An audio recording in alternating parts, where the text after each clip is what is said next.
So, Dr. Bhan, you're one of the 10 scientists who were selected from the AXA Research Fund COVID-19 Call for Projects. Your research is about delivering social protection to informal workers in India. What are the goals of this research project? So the goals of our research project are to basically underscore the fact that all the different ways in which the Indian state and non-state actors in India had to innovate and strive to get immediate relief, specifically to informal workers throughout this year, are basically a map, both of the kind of gaps that our social protection systems had before the crisis, but also a map of what kinds of everyday social protection we should have had in place and should build now in order to anticipate the next crisis. So very simply, we think that it's critical to learn from the relief work that's dominated this year globally and say what institutional lessons, what entitlement frameworks, what social protection imagination can we take forward from the crisis into the everyday and turn it into not just relief work, but actually into new substantive gains for social protection, specifically for informal workers. Right, so it's really a focus on lessons learned then. How will your background and experience in education and politics inform this research project?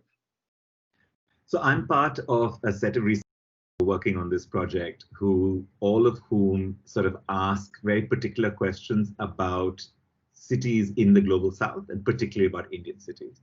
And our training, both as urban sociologists, as planners, as folks who look at labor and employment, questions who look at social identity in the Indian context, have basically brought us to a point where we say that practice around social protection has to be deeply rooted in the particular conditions of different contexts.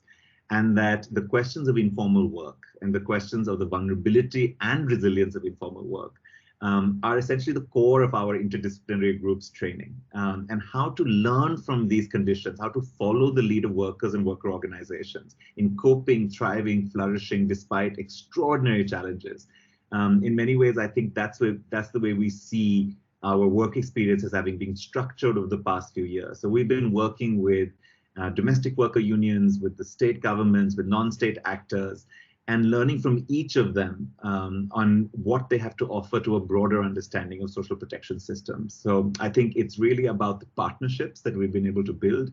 It's about being able to learn from workers and organizations themselves. It's about following those stories rather than any understanding of an expertise that we bring. So I think of us really as translators, as receivers of knowledge, as people listening carefully at a moment where there's a lot of information that should not slip out of our hands. I see. And then I guess extending from that, what are the practical applications of this research, and are there any lessons that could be applied outside of India? So I think that, a lot of urban researchers use the term cities of the global south. And when we use this term, we refer actually to a set of cities in the world where in one description you say it is the majority that holds social, economic, and political vulnerability, right? So 8 out of 10 workers in India work in the informal economy. So these are fundamental structures.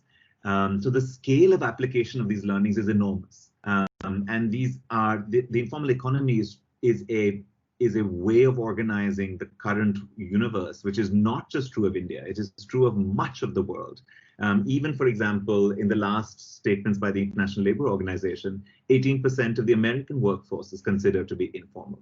So the changing nature of how workers are finding themselves increasingly distant from labor protections, from labor rights, from justified and dignified working conditions, from job, wage, and employment security are not an Indian condition. They are very much a global condition at this time. So I think that the lessons of how to reconnect work with the dignity of worker protections is a fundamental 21st century global question. And it's being asked in new ways from the ways we knew how to ask it in the Industrial Revolution, when we last sort of created a lot of what we understand today as understandings of labor rights and labor forms.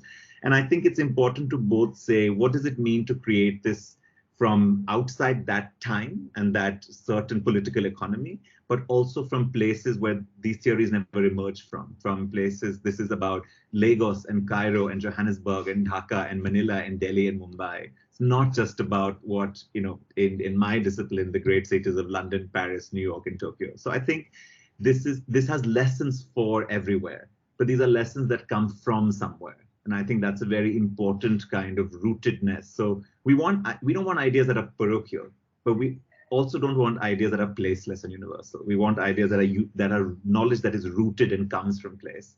So I think that this knowledge will travel. I think it will have extraordinary lessons for questions of work, dignity, and social protection globally. And I think it will particularly affect cities of the global south that share Indian cities' configuration, particularly around labor in the informal economy. Great. Well, we're really excited about this project, and we're really looking forward to the results. So, Dr. Bhan, thank you very much. Absolutely. Thanks a lot.